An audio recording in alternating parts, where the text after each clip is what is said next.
Assalamualaikum warahmatullahi wabarakatuh. Saya Muhammad Irfan Farah dari Universitas Profesor Dr. Hamka, tepatnya di Fakultas Agama Islam, Prodi Perhubungan Syariah. Di sini kali ini saya akan menjelaskan dan mempresentasikan dari sebutan proposal saya yang berjudul Analisis Pembiayaan Kredit Pemilikan Rumah Syariah pada Masyarakat Berpenghasilan Tidak Tetap. Di sini mengapa saya mengambil judul ini, dikarenakan banyak sekali masyarakat yang tidak berpenghasilan tidak tetap dari tiap hari, tiap minggu ataupun bulannya, dan sekaligus tahunnya sulit untuk mendapatkan pemberian KPR dikarenakan banyak syarat-syarat yang harus terpenuhi dari form gaji dan juga penghasilan yang ditentukan oleh pihak banknya. Lanjut ke latar belakang. Kemudian lanjut ke latar belakang masalah. Kebutuhan manusia terdiri dari dua bagian. Salah satunya itu kebutuhan primer, kebutuhan akan tempat tinggal, yakni rumah atau hunian. Sangat dibutuhkan oleh manusia di dalam kehidupannya. Rumah adalah surga bagi keluarga. Selain itu, rumah juga dapat berfungsi sebagai tempat berkumpul dan berkomunikasi bagi setiap anggota keluarga yang satu dengan lainnya. Setiap orang berhak bertempat tinggal dan mendapatkan lingkungan yang baik dan sehat. Kemudian ini ada data dari sensus tahun 2015 menyatakan penduduk Indonesia mencapai 257 juta jiwa dengan pertumbuhan penduduk sebesar 1,49%. Nah, kemudian banyak dari masyarakat yang kalangan menengah ke bawah mendapatkan gaji tidak tetap setiap hari, minggu, bahkan per bulannya. Dengan adanya proyeksi ini, kenaikan kebutuhan rumah mencapai 800.000 unit per tahun. Maka tidak heran apabila permintaan masyarakat akan rumah tiap tahun terus bertambah. Namun harga rumah yang semakin lama semakin tinggi menyebabkan jarang masyarakat yang khususnya berpenghasilan tidak tetap mampu untuk membeli rumah dan mengangsur rumah. Kemudian di sini ada identifikasi masalahnya. Di sini pada Bank BTN Syariah, kantor cabang Harmoni, masih banyak nasabah yang mengalami penurunan di dalam penghasilannya, sehingga nasabah yang berpenghasilan tidak tetap khususnya belum bisa mengajukan pembiayaan KPR dikarenakan penghasilan penurunan akibat dari PHK-nya para calon masyarakat.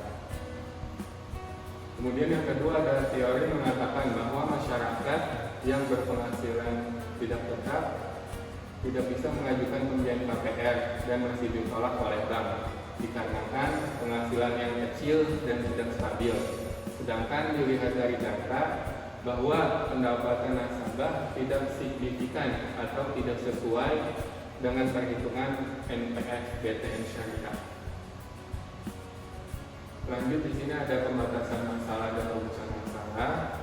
Dari sisi pembatasan masalah, berdasarkan identifikasi masalah di atas, agar pembahasan tidak melebar serta meluas dan lebih terarah, maka penulis membatasi permasalahan yang diteliti dan dikaji hanya berfokus pada layak atau tidaknya masyarakat berpenghasilan tidak tetap diberikan pembiayaan berupa KPR syariah oleh Bank BTN Syariah kantor cabang Harmoni di dalam memenuhi kebutuhan akan tempat tinggal. Lanjut ke rumusan masalahnya. Di sini terbagi menjadi dua. Yang pertama itu, apakah layak masyarakat yang berpenghasilan tidak tetap diberikan pembiayaan KPR dari Bank BTN Syariah. Kemudian yang kedua, ada bagaimana prosedur dan mekanisme pembiayaan KPR syariah bersubsidi dalam menyediakan hunian bagi golongan masyarakat yang berpenghasilan tidak tetap. Lanjut, di sini ada tujuan penelitian dan manfaat penelitian. Dari tujuan penelitiannya, yang pertama, untuk mengetahui layak atau tidaknya masyarakat berpenghasilan tidak tetap menerima pembiayaan KPR syariah. Kemudian yang kedua ada mengetahui apa prosedur dan bagaimanakah mekanisme pembiayaan KPR syariah pada golongan masyarakat yang berpenghasilan rendah. Kemudian ada manfaat penelitian bagi penulis, yaitu menambah wawasan mengenai prosedur dan mekanisme KPR syariah.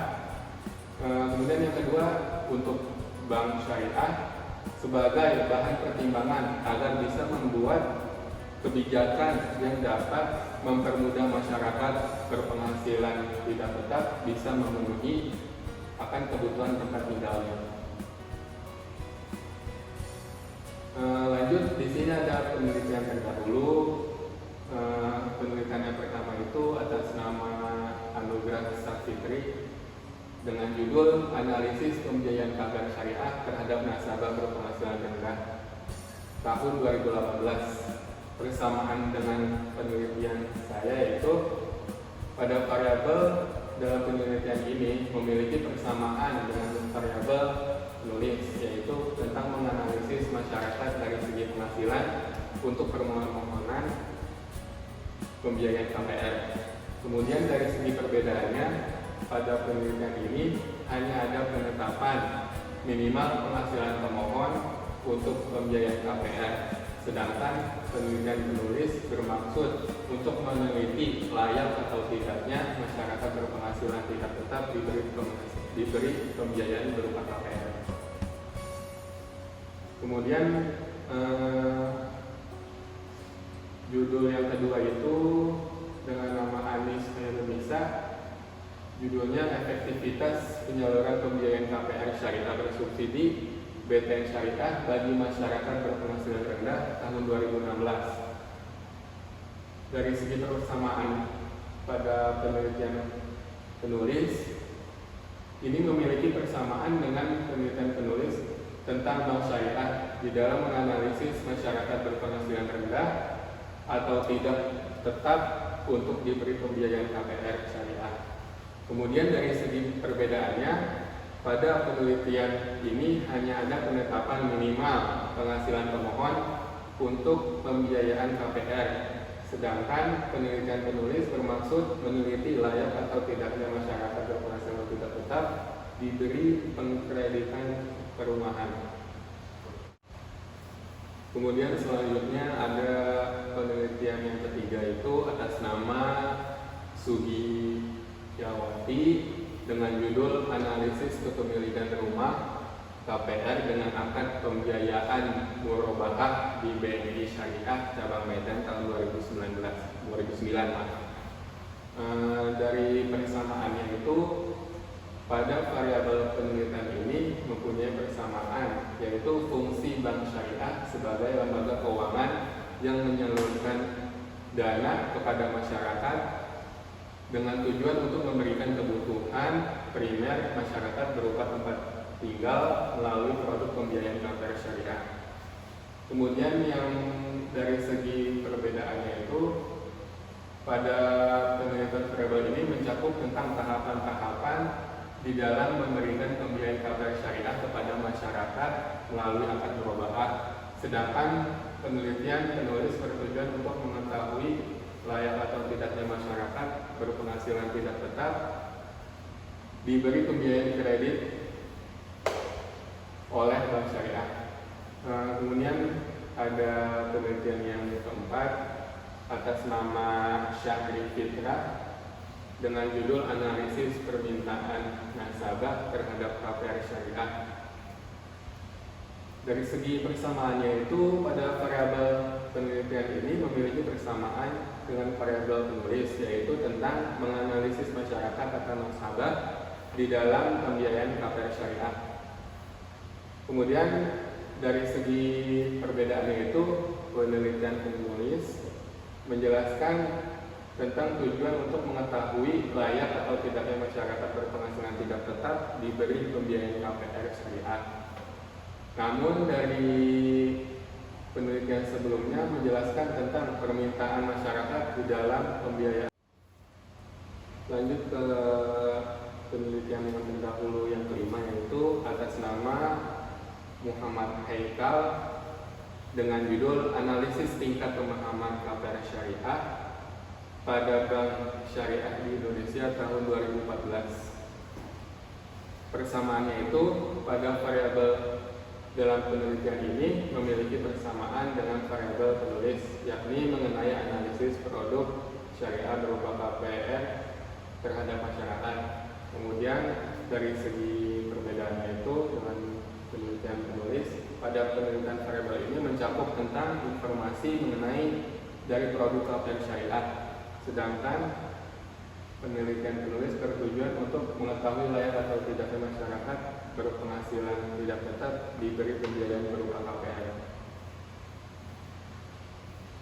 Nah, kemudian di sini ada sistematika penulisan.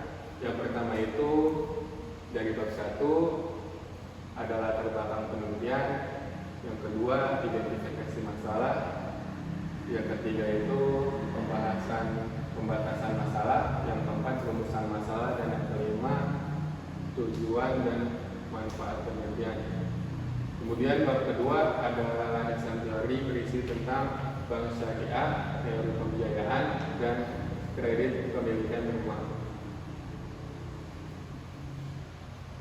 Di sini yang pertama ada bank syariah memiliki pengertian, yaitu di mana bank syariah mempunyai suatu tujuan untuk memberikan dan melayani masyarakat dengan cara menyalurkan dana, menghimpun dana kepada masyarakat sekitar. Di antaranya itu menyalurkan dana dan menghimpun dana untuk pembiayaan KPR pada penelitian ini.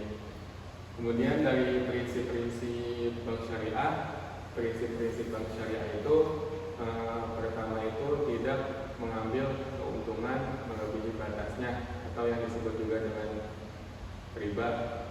Nah, dari prinsip-prinsipnya ini mengandung dari ajaran-ajaran syariat Islam.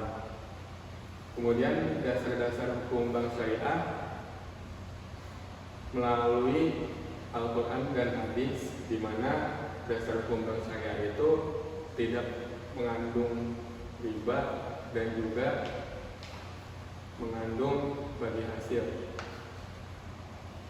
Kemudian dari tujuan bank syariah pada penelitian ini mempunyai tujuan supaya bisa menyalurkan dana kepada masyarakat yang khususnya berpenghasilan tidak tetap untuk memenuhi akan tempat tinggalnya berupa. Lanjut ke teori dari pembiayaan. Yang pertama itu ada pengertian pembiayaan, ada jenis pembiayaan di bank syariah, dan juga ada kelayakan pemberian pembiayaan. Pertama itu ada pengertian pembiayaan, di mana bank syariah itu memfasilitasi suatu pendanaan atau menyalurkan dana kepada masyarakat sekitar untuk memperoleh pembiayaan. Nah, di dalam penelitian ini bank syariah itu menyalurkan dana kepada masyarakat yang khususnya berpenghasilan tidak tetap atau rendah untuk memperoleh rumah atau hunian berupa pembiayaan KPR syariah. Kemudian dari jenis-jenis pembiayaan di bank syariah, pertama itu ada akad murabahah, di mana khususnya untuk penelitian kali ini akad murabahah itu berupa jual beli rumah yang disediakan oleh bank syariah dengan sistem bagi hasil dan disepakati perhitungan bagi hasilnya di awal. Lanjut ke jenis-jenis pembiayaan di bank syariah. Pertama itu ada pembiayaan murabahah, di mana pembiayaan ini melakukan penjualan dan pembelian dengan keuntungan yang disepakati di awal. Di sini contohnya itu ada pembiayaan berupa KPR antara bank dan juga nasabah. Bank itu bertindak sebagai penjual dan nasabah bertindak sebagai pembeli, di mana harga jual beli bank dari pemasok ditambah dengan keuntungan. Kedua pihak harus menyepakati harganya di awal dan jangka waktu pembayaran harus disepakati di awal juga. Kemudian ada yang kedua itu pembiayaan salam. Pembiayaan salam adalah transaksi jual beli di mana barang yang diperjualbelikan itu masih belum ada di ketika pembelian langsungnya. Dalam artian barang yang diperjualbelikan belum ada, karena itu barang diserahkan secara tangguh sedangkan pembayaran dilaksanakan secara tunai. Kemudian ada pembiayaan istisna. Di sini istisna merupakan akad jual beli dalam bentuk pemesanan barang tertentu dengan kriteria dan persyaratan yang harus sesuai dengan persyaratan dan kriteria yang disebutkan oleh nasabah. Contohnya di sini ada pembiayaan istisna berupa KPR syariah. Di sini perjanjian pertama antara bank dengan developer untuk memesan rumah yang diakhiri dengan perpindahan kepemilikan dari developer kepada bank. Kemudian dari pihak bank menjualnya kembali kepada nasabah dengan sistem kredit, dan juga nasabah itu menyelesaikan kreditnya itu harus sesuai pada waktu yang disepakatinya di awal. Kemudian ada pelayatan pemberian pembiayaan. Pertama itu ada surat permohonan pembiayaan. Yang kedua itu ada proses evaluasi. Yang ketiga ada penerbitan surat keputusan pembiayaan.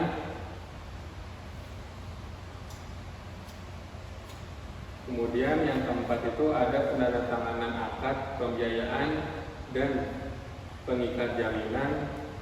Di antaranya itu yang pertama memastikan orang yang menandatangani akad pembiayaan dan akad pengikat jaminan pembiayaan dengan cara mencocokkan bukti kepemilikan barang jaminan tersebut.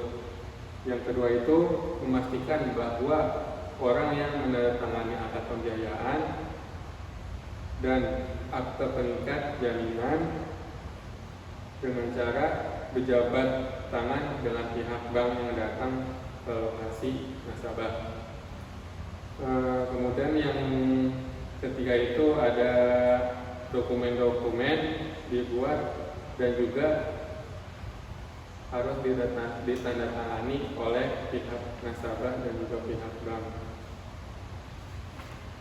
Kemudian ada monitoring pembiayaan, yaitu penjelasan yang dilakukan oleh pihak bank yang datang ke lokasi nasabah untuk menjelaskan proses pembelian serta angsuran pembiayaan dari KPR syariah.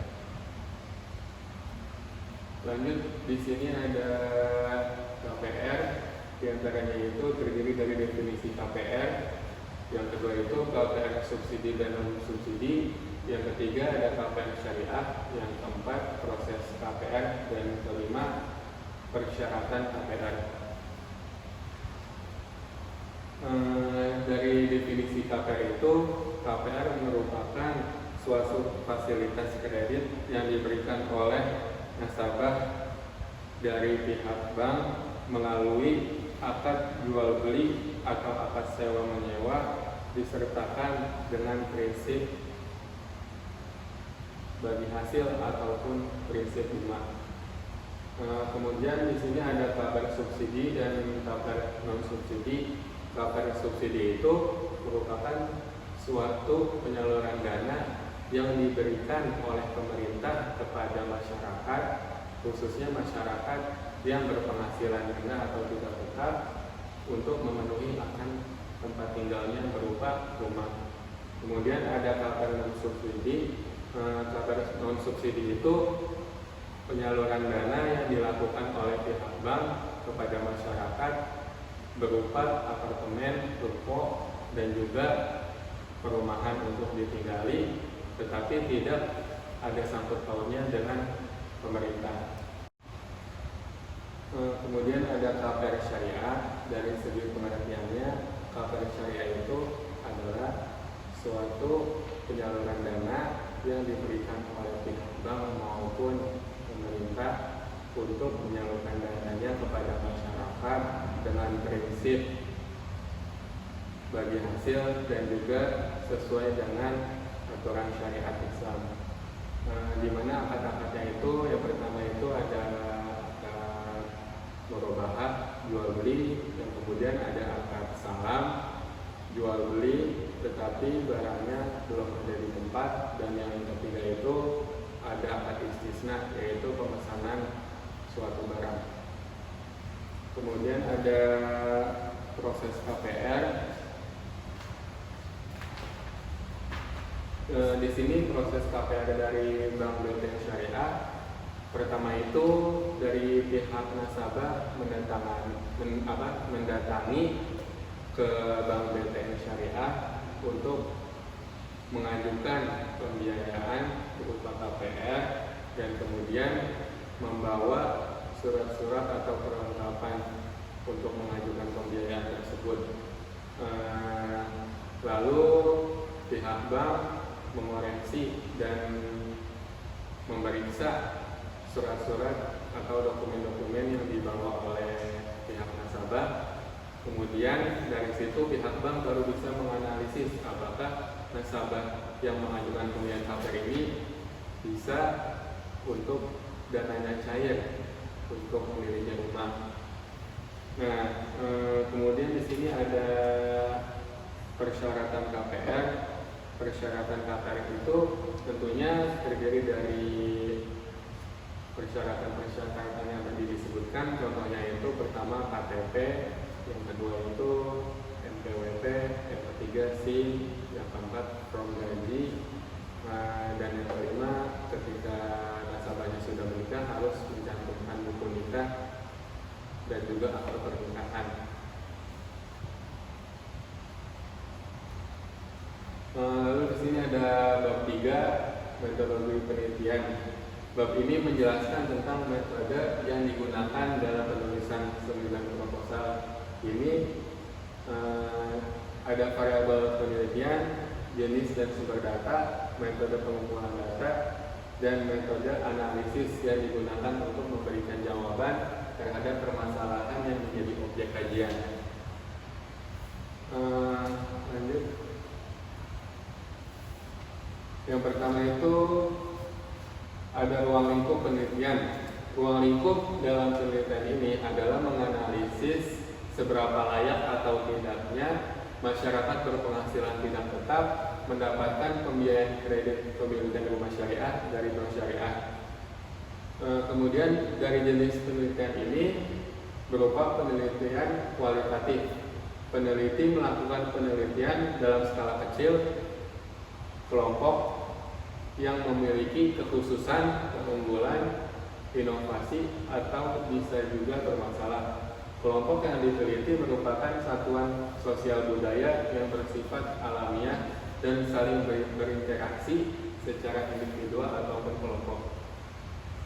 Kemudian ada metode pengumpulan data. Yang pertama itu observasi, yang kedua wawancara, dan yang ketiga teknik perpustakaan, dan yang keempat internet research.